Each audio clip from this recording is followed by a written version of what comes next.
Hi, I'm Terrence Boykin with Boykin Realty Associates, and today I'm here to answer the question, what is the new home construction process?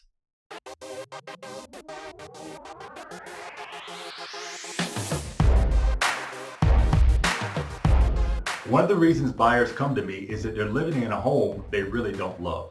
They probably bought that home a few years ago and planned to do some renovations and upgrades, but never really got around to it. So now they're living in a house they don't like.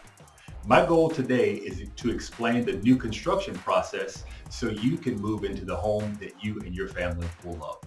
The first step in the process is to choose the right floor plan.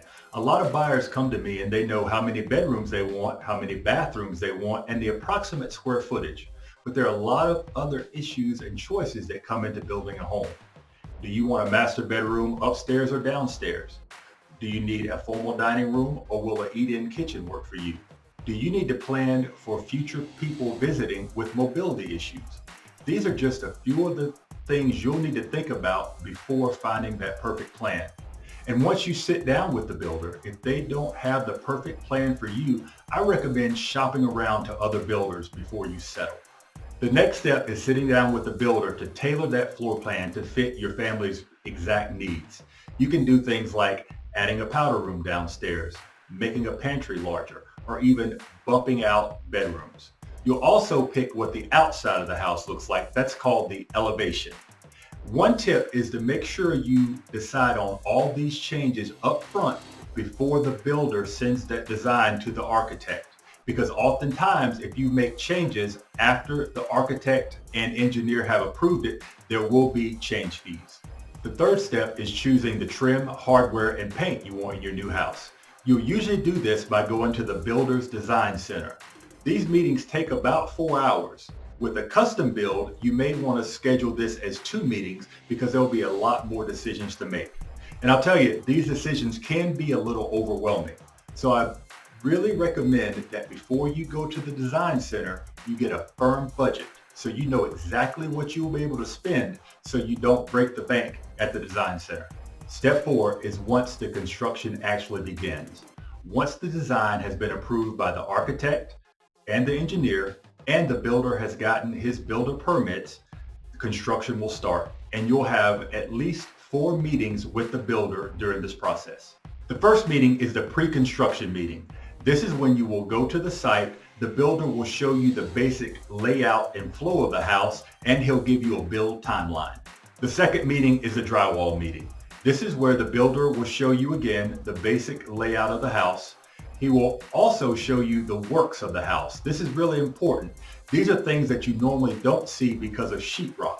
He'll explain all of that to you. You'll also make sure that everything is where it should be. The island is where it should be. The doors are opening in the direction that they should, and you have all the windows that you bought. Another great point will be to visit that house once a week after the pre-drywall meeting. It's always better to have an extra set of eyes on the house just to make sure the project is going the way it should. The third meeting is the blue tape meeting.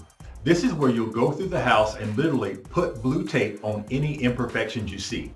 This meeting usually happens about a week before close. That'll give the builder enough time to repair or replace any of those items that you found. I recommend that you take pictures of each room and the blue tape that you put up so that when you come back later, you can be assured that all those items were addressed. The last step of the phase is move-in day. Before closing, you will have a meeting with the builder at the house. It's called a blue tape walkthrough. This is when you make sure the builder either repaired or replaced all the items that you marked earlier. The builder will also walk you through the electronics of the house and really all the works of the house. As long as everything checks out, you're off to closing.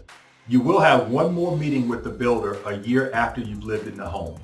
That's because the builder now comes back to repair any issues that have arisen with the actual construction of the house in that last year. Most builders will offer a 1-year warranty. Thanks for tuning in to today's video. Again, I'm Terrence Boykin with Boykin Realty Associates. If you have any suggestions for future videos, please contact us at the information below. Have a great day.